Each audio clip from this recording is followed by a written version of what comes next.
there's just so much. You're listening to a Mamma Mia podcast. Mamma Mia acknowledges the traditional owners of land and waters this podcast was recorded on. Growing up in an ultra-conservative Pentecostal church in the suburbs of Geelong, Stacey remembers feeling like royalty. She was related to the all-powerful Pastor Noel Hollins, the man whose word everyone followed as gospel. She got VIP access to lunch on Sundays, and life was good. She'd been born into the church, and she didn't know any other way. If you were part of the Geelong Revival Centre, you didn't question the Lord, and you certainly didn't question Pastor Noel, no matter how troubling his rules became. But those who've got a hunger for the Lord, that word will register, and the sheep will come. It's not going to stop the Lord's work at all. And all the people said.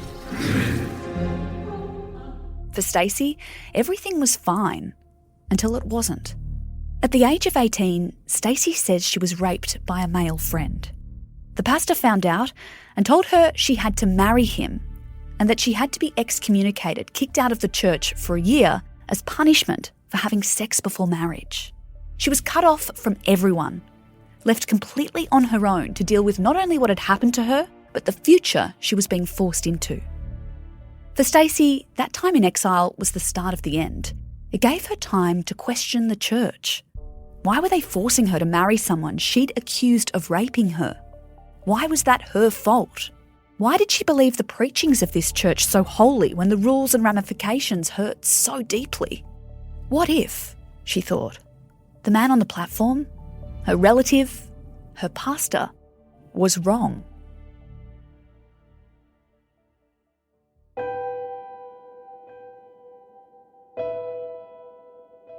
I'm Gemma Barth, and this is True Crime Conversations, a Mamma Mia podcast exploring the world's most notorious crimes by speaking to the people who know the most about them.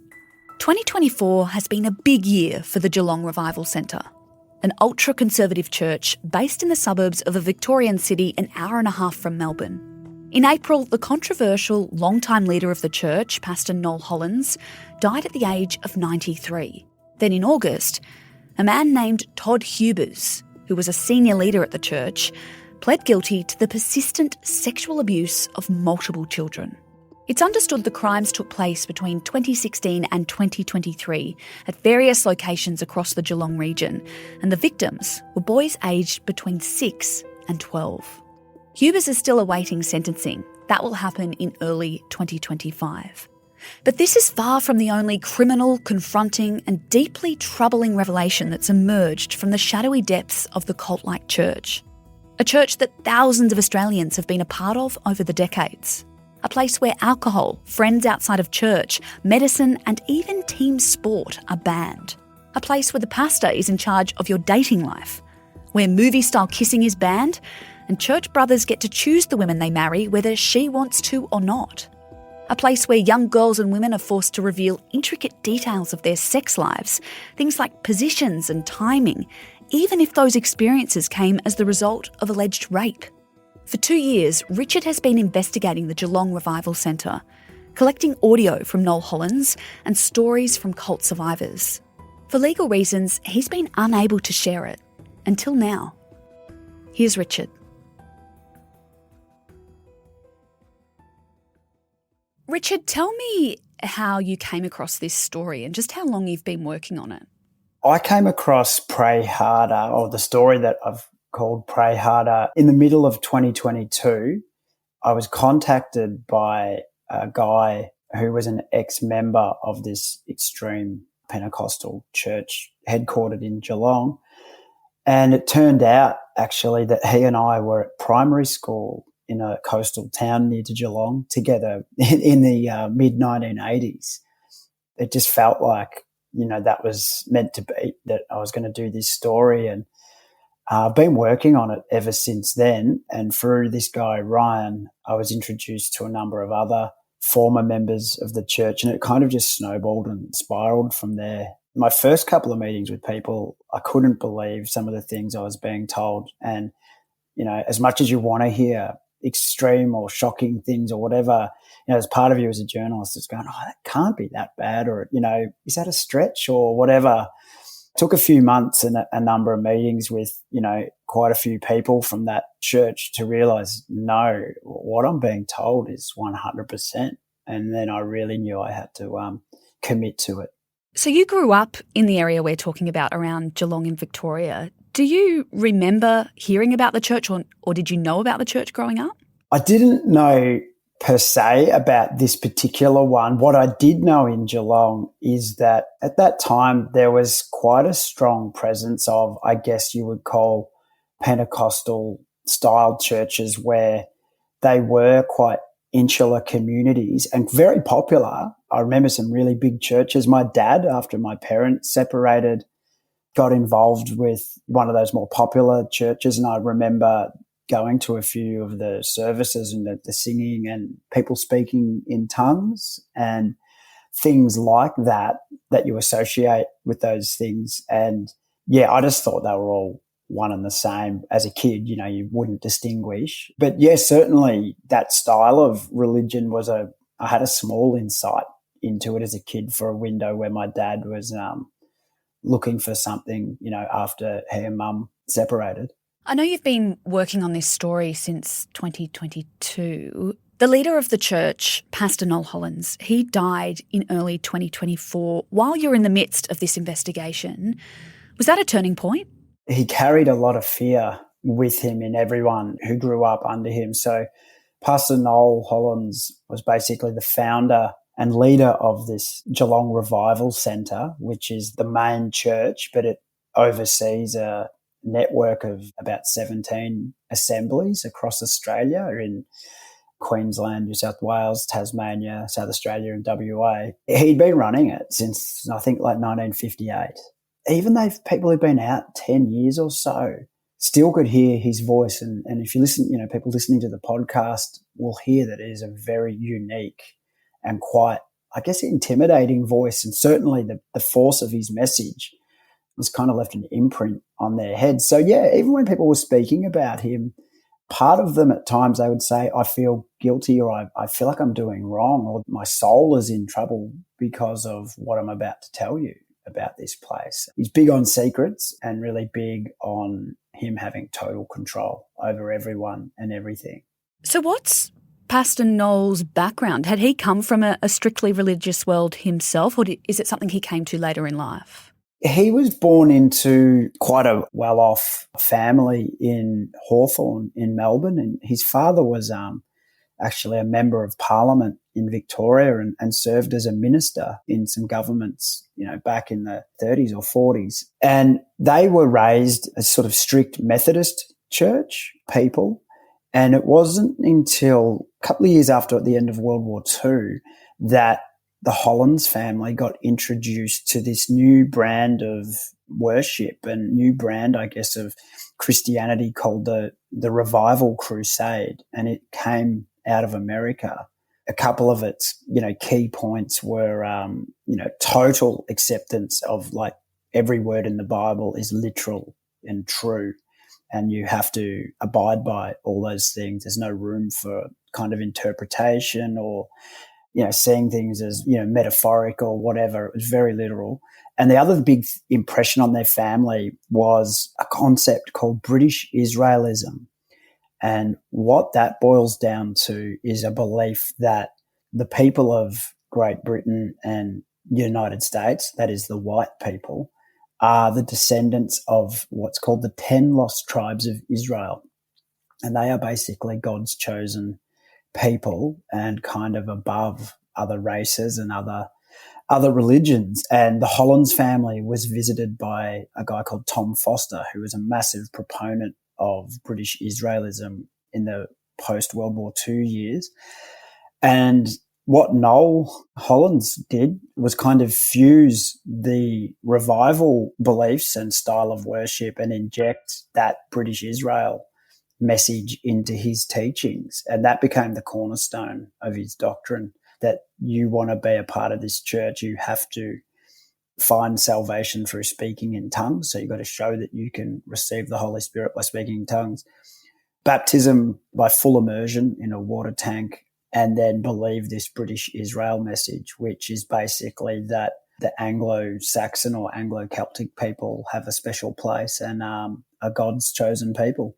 So it's racist, in other words. Yeah, it is. I mean, if you do a deep dive into British Israelism, it's been embraced by some KKK leaders in the States and is still a cornerstone principle of that muscular nationalist Christian fundamentalist movement in America, which is quite powerful and has some political power. Yeah. And of course, they'll accept people in the church from other backgrounds and other races.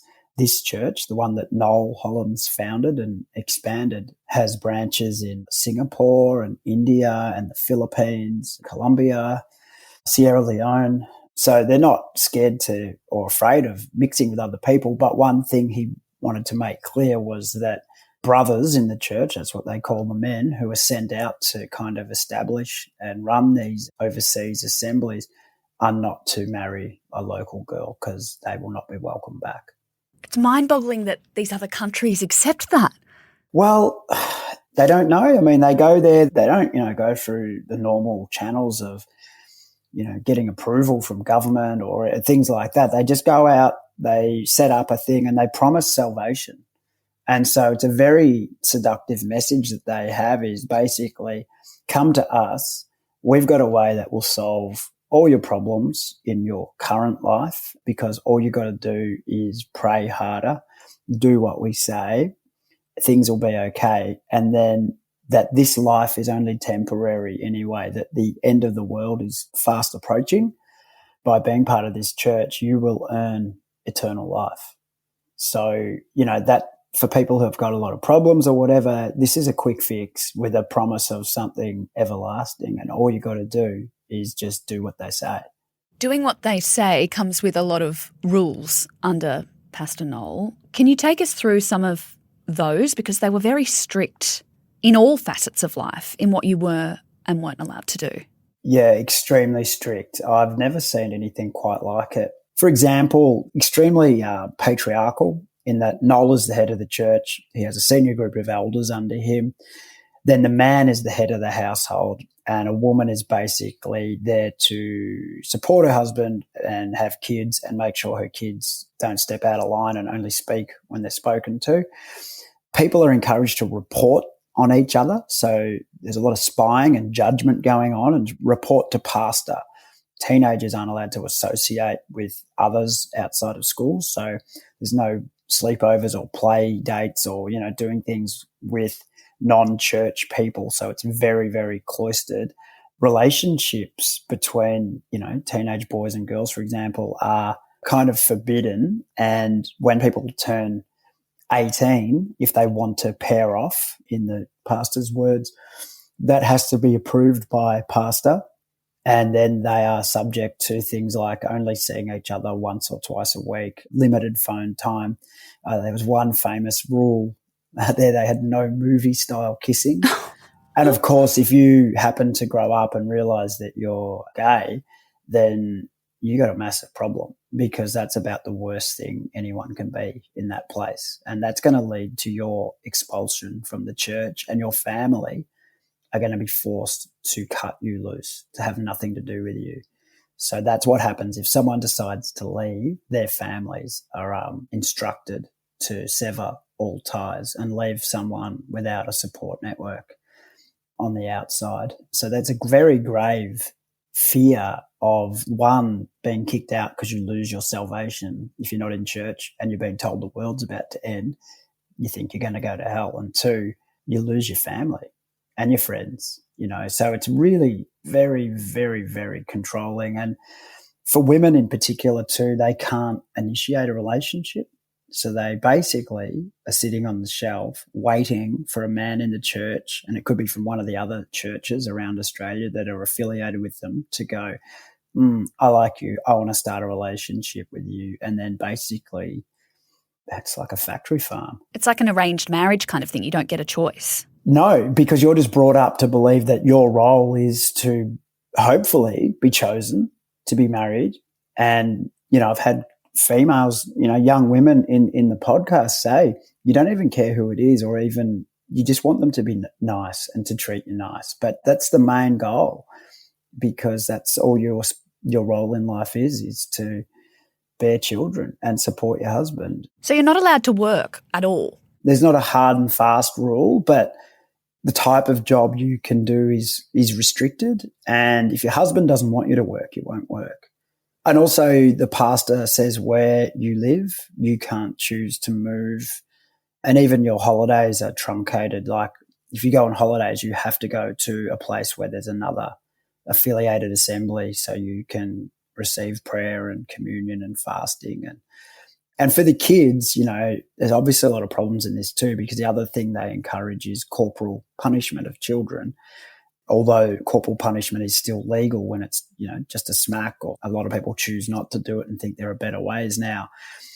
What that did, that constant messaging, one thing that people said they heard over and over was spare the rod, spoil the child.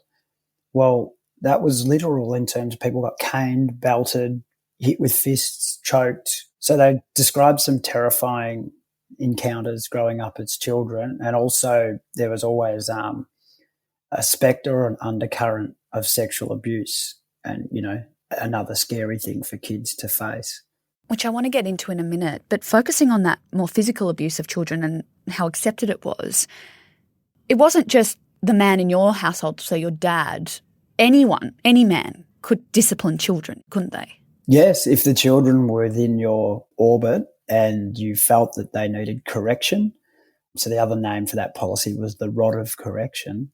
Yeah, they could dish out a punishment without any consequence. And women who were perhaps single mothers or stuff in there would find themselves having a married brother in the church kind of appoint himself as to be the overseer of her house. And that would entail him disciplining her children when he saw fit. This is criminal, isn't it? The physical abuse of children at this kind of extent. I would argue that, yeah, from what I was told and what the podcast has, there are clear-cut examples of criminal abuse within the place going back, in some cases, decades. And then there's the allegations of sexual assault and abuse against children. You were told not just like one or two, you were told numerous stories about this, weren't you? Yeah, and that, you know, maybe it has something to do with the extreme rules and the strictness put on those relationships, on the ability to actually have a physical relationship with somebody else as you're growing up. And that's how we learn along the way in the outside world or the normal world. Maybe that's a factor in there being this kind of undercurrent of abusive, sexual abuse in there with children, because people aren't formed in their relationships, or they just have opportunity and access. I don't know. But yeah, it's certainly a factor in the stories. Again, what I've been told that we put out in the podcast, and not all of these things were immediately or ever reported to police. Certainly the Pastor Noel, made it clear that he was the authority in every matter, and he was the first port of call, rather than any external or secular authorities when it came to anything that happened within the church. It was his realm. So a lot of these people you've spoken to with these allegations, they say that Pastor Noel knew about the abuse. Yep, they do. Basically was dismissive of it unless there was an admission from a perpetrator that something had taken place. But yeah, I mean, I've had people tell me in the podcast and tell me outside of that basically his response was, that sort of stuff doesn't happen here. I want to give listeners an example so they know the kinds of stories we're talking about. Can you tell us a little bit about Robert and what happened to him? Yeah, so Robert is one of the oldest sort of people, I guess, in the podcast. He'd be in his 50s. So he was describing his sort of teenage years in the 80s at one summer camp. He tells a story of basically being groomed by a young male in the church who was probably 10 or so years his senior, in that they'd spend a bit of time together, they'd go surfing. Then this guy sort of introduced him to, some soft porn mags, and then, started doing things to Robert and encouraging Robert to do things to him, to say, this is what you do, this will make you feel nice and stuff. And Robert told his parents and they really didn't believe him, and it found its way to the pastor and he didn't believe it either. So this poor kid in Robert is left to feel abandoned and unsupported, and that no one believed him. I know the guy he's referring to, I've heard accounts of, Robert not being the only one to suffer at the hands of this man back then. Robert left the church not that long after, and that meant the rest of his life he's been excommunicated by his family. His mother won't recognise him. Because of that, because of what happened to him? Because he left, yeah. But the reason he left was their failure to believe him or accept that what he was telling them was true. It was just, no, this doesn't happen. You're making it up. You're listening to True Crime Conversations with me, Gemma Barth. I'm speaking with journalist and podcaster Richard Baker about the Geelong Revival Centre cult.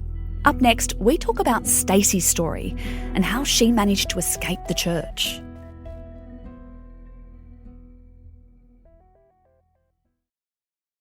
Probably one of the most shocking stories in your podcast involves a woman you called Stacey, who was actually a relative of Pastor Noel. And she claims that she was raped and that Pastor Noel knew about it and told her she had to marry him. That is a huge statement to make. That's harrowing.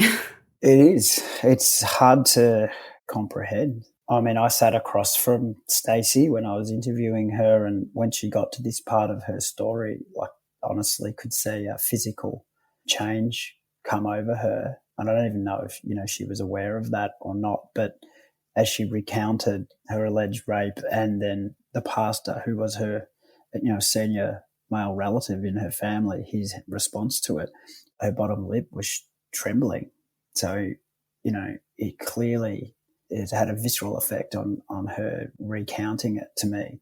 So basically she was 18 and again, had grown up in this extremely strict and controlled environment where the expectations placed on a young woman were very, very extreme and constant. You were being watched for your behaviour all the time. Look, she struck up a relationship with a young guy in the Geelong area, and that turned out to be an abusive relationship. And, the story of their first, I guess I'm talking in inverted commas here, sexual interaction, they got outed. She actually revealed how that took place, which is an alleged rape. She had to go and confront pastor with this, because putting yourself in that situation, if you're a woman, or finding yourself in that situation, is a breach of the rules and you're to blame.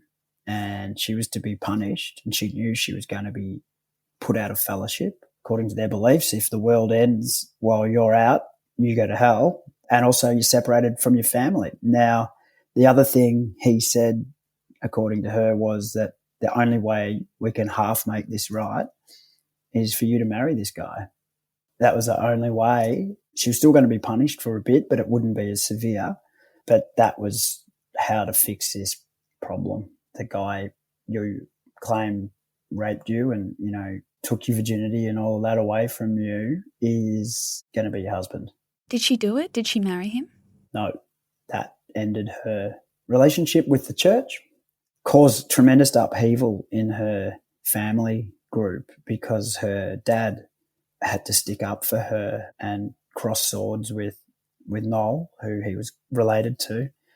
The battle scars from all of that, they still wear that to this day. But he had to stand up for his daughter because she was going to be forced to marry her abuser. This story, Stacey's story of being excommunicated or being kicked out, it felt like a common theme throughout your investigation of these families, being torn apart, often for things like this that were not their fault. You mentioned before people who are gay. That also warrants you an excommunication from the church. Is that something you found over and over again, that families were just being forced to kind of kick members out? Yeah, to me that's the biggest tragedy of a place like this, is the destruction of families, generation after generation, because this has been around for 70 years, this network of churches. The ripple effects of that, we've got families that have had suicides and stuff because of the trauma of being split apart from your children or your brothers and sisters and ex-wives, whatever. People have taken their own lives, and then they're made an example of by the leaders of the church as to say, well, this is what happens if you leave, without looking at the reasons why something happens, in terms of the forced separation of family. Yeah, I just found that the biggest, most kind of, I guess, emotional response I had was it just hit you over the head when you hear it time and time again, and you look at it and you look at the damage done and equate that with your own life and how important family is for most of us, to have that denied just because you've made a life decision for yourself. I think that's criminal. It's probably also a good time to bring in the term backslider, because that's different to being excommunicated. Can you talk us through the difference? So you can be excommunicated for a while as punishment, right? But then a lot of people who get that work very hard to correct themselves, so they'll be welcomed back in. Backslider is also shunned, cut off from their family, but a backslider is someone who leaves by choice. And that's the word that is given to those people, and they are the lowest of the low. They are described frequently as being lower than a dog returning to its own vomit. And that backsliders, you have to have nothing to do with them, because they're going to bring you on a pathway to hell and cost you your salvation. So you could leave, it just cost you your entire world, your entire life, your family, your friends. Yeah. One guy, Gary, he decided to leave after a lifetime, half a lifetime. He's in his 40s. In the church, he could no longer do it. He tried to take he wanted his daughters, who were teens then, to come with him. They wouldn't. They've stayed in. His ex-wife is remarried in there. And has seen his daughters now, I think, for 6 years. And they live 8 kilometres away from him. Nothing to do with him. They've been, married off or will be married off or whatever to someone in the church. And so it continues. One case we can talk about that has been through the court system is Todd Hubers. Can you touch on him and who he was within the church? He has pled guilty to 16 charges, including the sexual penetration and touching of boys, young boys. For his plea hearing, the court was told in really explicit terms the depravity of what he did. So Todd Hubers was a man born into a church family, raised in this setting, in this really restrictive environment, talented musician, taught music to a number of the kids in the church, and he admitted in court to having a lifelong or a 25-year addiction to child pornography. And he started in 2016 to abuse young boys in the Geelong region, suggesting that those victims are from the church there, but certainly young boys from the Geelong region who he came into contact with. And, he operated this thing he called Boys Club. He built a loft in his garage, a mezzanine sort of loft. Abuse took place there on trips to swimming pools and things there. And when we're talking abuse here, I don't want to downgrade any form of abuse, but the stuff that he has admitted to doing to boys aged between 6 and 12 is at the extreme end of offending. What was interesting was that in January 2023, Hubers went to see Pastor Noel Hollins and made some partial admissions to him about what he'd been up to. Hollins said, well, you better turn yourself into police. And Hollins himself didn't contact police about what a member of his church had confessed to him about for perhaps a day and a half later from hearing that information. And Hubers took 4 days to hand himself in. And during the course of that time, he admitted to deleting perhaps terabytes of child pornography from his devices that police cyber experts have not been able to fully recover because he was a skilled IT professional. And as we know, obviously having and watching and downloading that material is a really serious crime. And to have that amount, you just multiply, the abuse of children that would be contained in that. And that was part of boys' club too. Some of the, things he did with the boys there was make them watch that kind of material. The court heard that there might have perhaps been a couple of early warning signs back in 2016 that his addiction was getting worse and his behaviour more risky and criminal. But he was able to explain a couple of things away and was given the benefit of the doubt by those close to him. This emboldened him and enabled him to, go about grooming young boys in the Geelong region, introducing them to his so-called boys' club. Well, as you said, he came from this world, this church world where men ruled over everyone, women and children primarily, and they were allowed to get away with a lot of things. Not saying this, but that's the world he grew up in. Your values and your relationships, I think, aren't fully formed in a place where there are such tight controls and guidelines on everything that you do and who you can talk to, when you can, how you talk. It just doesn't create a normal setting for and a warped sense of morality. Because if you think about it, when you're growing up in a place where the ultimate arbiter of right and wrong is your pastor, your sense of morality and your moral settings aren't the same as a wider society, because you remember this is a church that does not like wider society, and frequently members are told we're at war with the outside world and they don't understand us.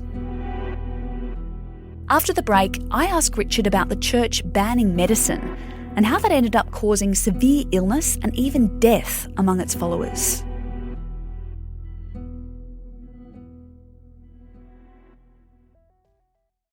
The other area you explore in detail is the pastor and the church's rejection of medicine. Can you expand on that a bit? Because the ramifications of a rule like that, which you explore, are horrible, to say the least. Yeah, the rule or the expectation of, putting prayer ahead of medicine was definitely right throughout this network of churches. Some pastors, had stricter interpretations or expectations around the use of medicine. What people described was that, members were discouraged from relying on the medical community and science, because this is a place that rejects a lot of science too. The theory of evolution, according to Pastor Noel, is just garbage. And people suffering life-threatening illnesses like cancer and different things often denied themselves or were discouraged or believed that they were not right with God if they went and sought treatment, because they'd been told that if they were walking in the Spirit and with the Lord, then they'd be healed. And so families and people who had serious medical issues either didn't seek treatment, delayed treatment, had infrequent treatment. And then when, they weren't healed or the problem didn't go away or someone died, they were made to feel guilty that this happened. They had a spiritual problem. There was something not right with them. So the psychological effect was also profound, let alone just the physical effect of perhaps not having, the best of medical treatment for whatever was afflicting them. There's a story going through, or a case going through the courts in Brisbane now involving the death of an 8-year-old girl called Elizabeth Strews, who was in Toowoomba, and her family were part of a really strict church that practiced many of these same beliefs. She was diabetic and they denied her insulin in the belief that prayer would heal. She died weighing 22 kilos on a mattress in her house, and her parents and the other members of the church prayed around her body for 36 hours, believing she'd be resurrected. These things, as unbelievable as they sound to most of us, are happening in Australia in places like this church. And are happening in, 2024 still. Yeah. Do we go as far as calling this Geelong Revival Centre and its affiliates? Is it a cult? I think it meets the definitions.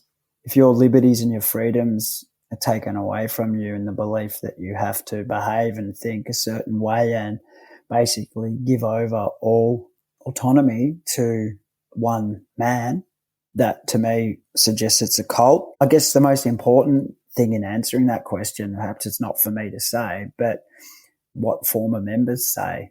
What do they think they were in, when they look back on their decades of living this way, most of them think it meets the definition of a cult or a cult-like group. And there are lots of them in Australia. It's hard because politicians don't like, and for good reason sometimes, crossing over and putting barriers on religious freedom.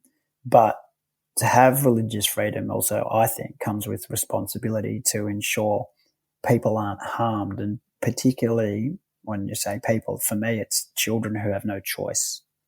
An adult can choose to subject themselves to this kind of life.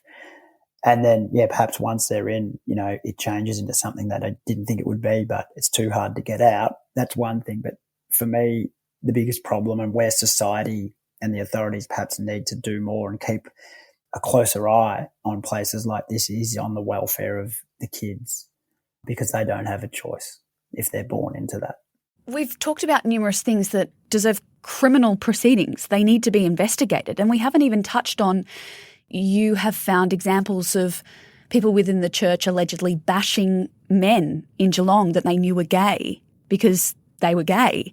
And then there's all of the financially dubious stuff you've uncovered about the church's finances itself, and the fact that they say that they're tax exempt, but you kind of uncovered that that's a bit wishy-washy. Yeah, the finances are a real mystery because of, one area I think this shines a bit of a light on in Australia is the tax exemptions given to what's called a basic religious charity. So if you and we could set up our own religious group and we could get tax exemption if we set up a charity and run our books through that. All we need to say is we're a charity, and what do? Oh, we're advancing the cause of religion. And that's all you need to do to qualify.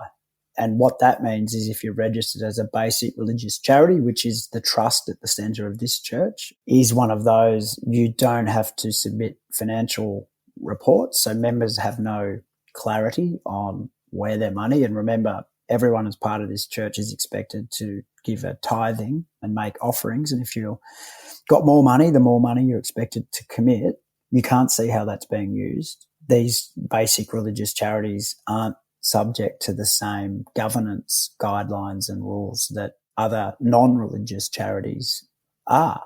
What's happened since you put your podcast and your investigation out into the world? Do you think that authorities are going to start looking more closely at this church?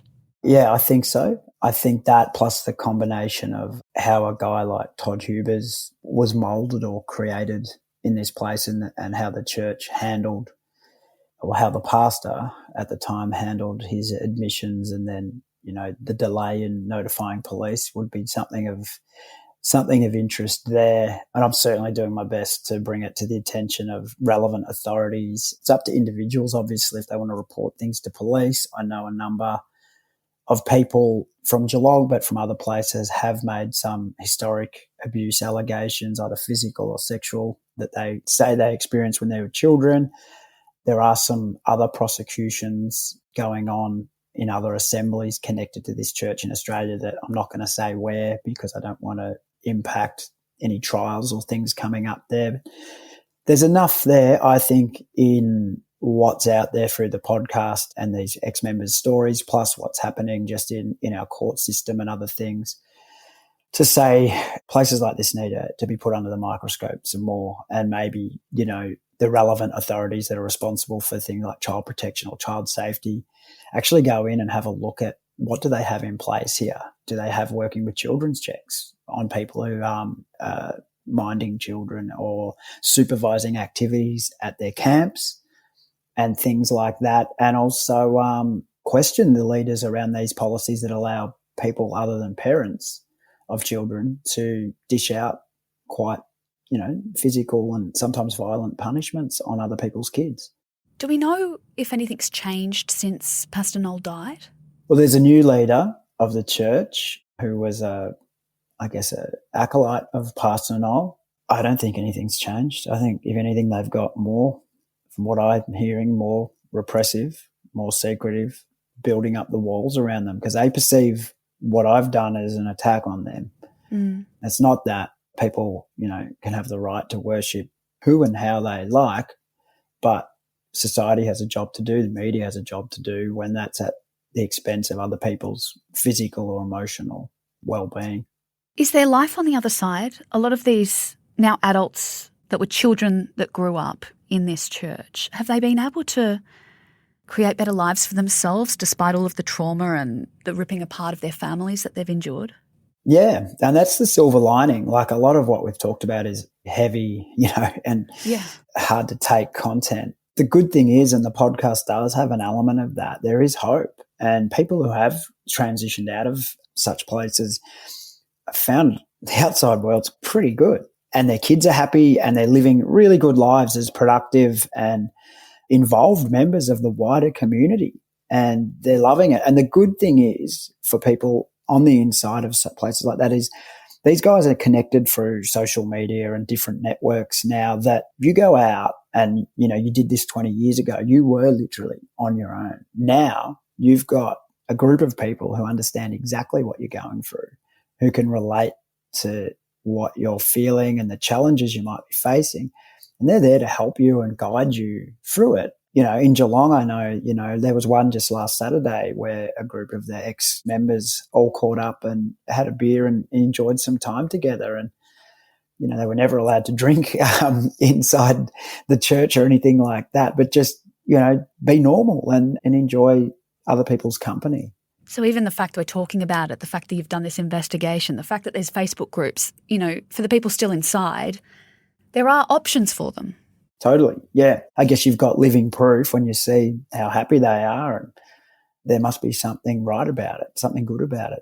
Richard, am I right in saying that this isn't over for you? No, there's a lot more work to do. I mean, since releasing the podcast nearly a month ago, I've had at least another 45 people that I didn't know when I released it contact me with all sorts of information, and this is from around Australia and overseas, and also in some other churches that are not part of this group but operate in a very similar fashion. I don't know exactly where it's all going to go, but I'm certainly, my lines of inquiry are many. I'd say, I'm hoping next year to expand upon this story and really drill into a part of Australian life that most of us don't know about, but that is happening every day, just quietly out there in the suburbs and in our, regional towns, and that there are people living in a way that is not healthy for a large proportion of members, but particularly for young people in there, that the things they're being taught and the things they're being told about the world aren't true, are bullshit. It sets them on a path for a life that no one would really want, I think. Thanks to Richard for helping us to tell this story. We'll leave a link to Richard's podcast, Secrets We Keep, Pray Harder, in the show notes. True Crime Conversations is a Mamma Mia podcast hosted and produced by me, Gemma Barth, and Tahli Blackman. Thanks so much for listening. I'll be back next week with another True Crime Conversation.